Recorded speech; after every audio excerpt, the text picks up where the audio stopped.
Y'all, oh my gosh, I can't even start this reading how I normally start the readings because this shit is so amazing.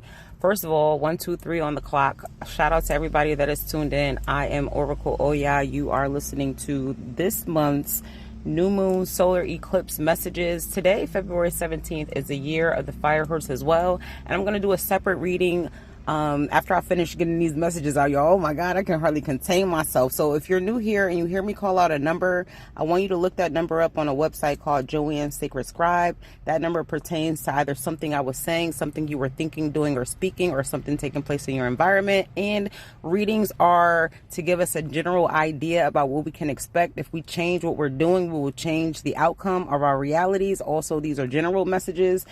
So you gotta be on a level in order for this to apply to you. 1, 2, 3, 4 on the clock, 4, 9, 4, 9 on the clock. Okay. This new moon solar eclipse is going to take you where you are trying to go. Y'all, we have very massive energy coming through. First of all, you're starting this energy off coming into the new moon or at the kickoff of the new moon, kind of debating your options. It's not that you're confused, 111 on the clock. It's more like you're trying to solidify what you feel you want to do or where you feel you're going.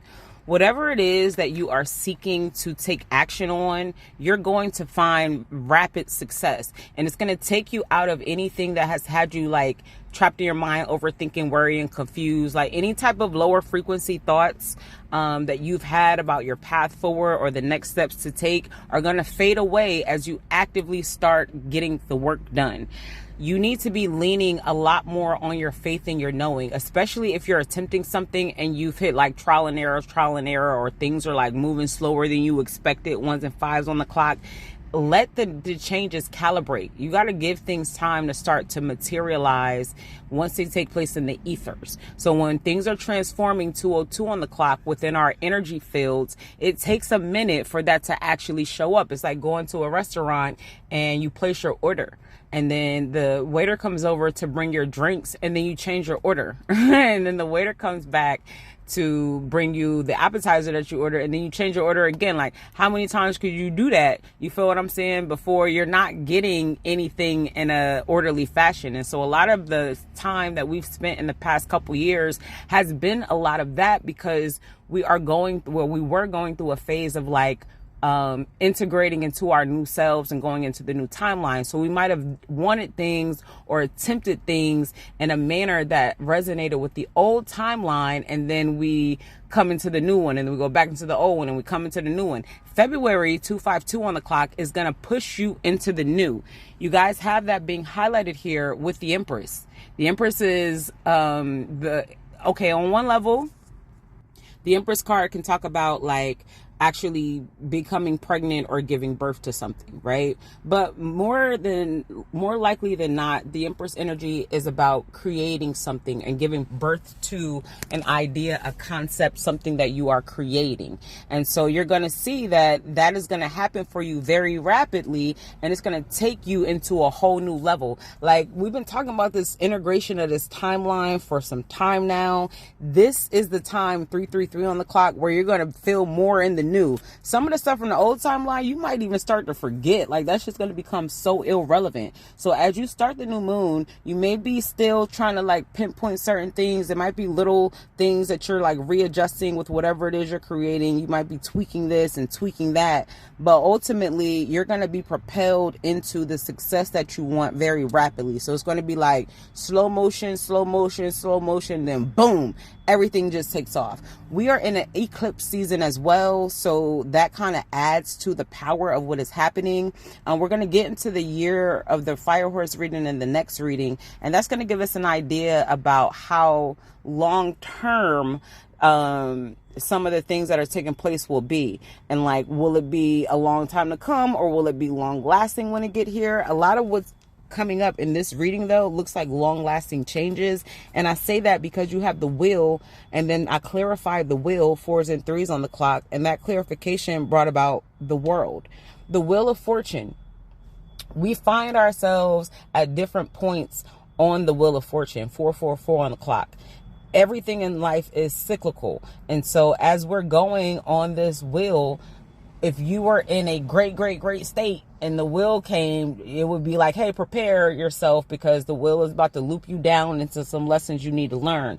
But I know for a fact that many of you guys have been going through the lower end of the wheel for the past like 7 or 8 years and like tipping to the top of the wheel for the past like 2 years. And so now in this season, we are going to reach the top of the wheel. It's clarified by the World card, which talks about endings and transformations and new beginnings, the preparation for new beginnings. So when we're asking for clarity on the wheel, the world is telling us it is like a completely new book. So it's kind of like you've written the end of the book, now you're about to close it. Okay, and in closing that, you're starting a new book. What's in the new book? A whole lot of money and a whole lot of stability. There is the Queen of Pentacles here and the 10 of Pentacles here, and then you have the 4 of Pentacles. So it's like you've been robbing Peter to pay Paul, possibly. You've been penny pinching a little bit. You've probably invested into something a long time ago, whether there's some sort of like money thing or whether that's investing into yourself, your ideas, into your own energy, your thought process. Like if you came to the rewire 606 on the clock, that was an investment into yourself. If you put money into crypto or the stock, that was an investment into something outside of yourself. If you put money behind your business, that was an investment into your ideas and your concepts. Whatever you invested into, as you go to tweak these final things over these next couple of days, you're going to find that it makes you very, very, very, very wealthy. Okay. 10 of Pentacles, like that is the I am completely satisfied with how my life is going. I got all the things that I wish to, hope to, dream to have. I don't have to worry about how I'm paying this bill or that bill. I could take a trip or 2 or 3 or 5 if I actually wanted to. My savings account looks good. Like that's some very powerful energy. I'm really excited. This is very exciting. I don't even think I've talked this fast in any of the other readings ever. This is like, woo, brace your motherfucking self because it's going to happen quickly too. You got the 8 of Wands here.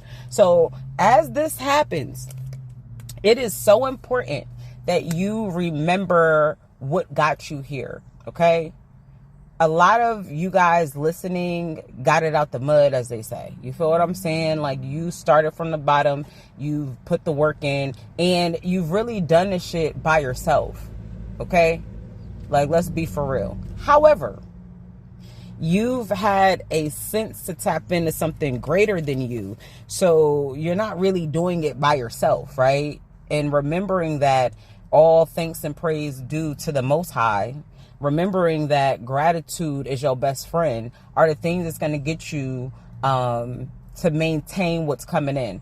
Also remembering that everybody goes around the wheel. So please, when these blessings start to hit you back to back to back to back to back like they're about to, keep your ego in check. Just know that as quickly as the blessings come in, they could go away. So do not be out here in your ego, and do not forget the faith that got you to this point. All the times that you prayed and, you know what I'm saying, like fought to try to get better and was pleading with the Most High and all of this type of stuff. All the times you cried, like all of that is real life. 818 on the clock, 131 on the clock. That's real shit. Don't get so big into the new timeline that you forget all it took for you to get here. Okay. So not be humble before man, but be humble before the Most High by staying in a state of gratitude, even for the simplest things, like being able to wake up on the day, being able to breathe. Whether you breathing on your own, which is a great blessing, or breathing with a machine, you still here, you're still breathing. 848 on the clock. Whether you are able to walk, or you're alive enough to experience life with a mobility chair that moves you around, like whatever level of life that you are at, 858 on the clock, you need to stay and remain in a state of gratitude. That is very, very, very, very, very, very, very, very important, so that you don't, you know what I'm saying, go backwards on the wheel. But you have a wish coming in. This is like life-changing energy that's coming in for you guys, and it looks really, really good. So I'm excited for you. I would love it if you guys came back to this video and kind of shared some of the great things that are materializing, or just email me and tell me about it, you know, privately, so everybody in your business. My email is Whooooaaa excuse me, info@oracleoya.com. It's on the website as well, oracleoya.com, ORACLEOYA. Anything you guys need from me, I'm always available to give you guys one-on-one guidance, readings, etc. And with that, I'm rambling, so I'm gonna go ahead and end this audio piece.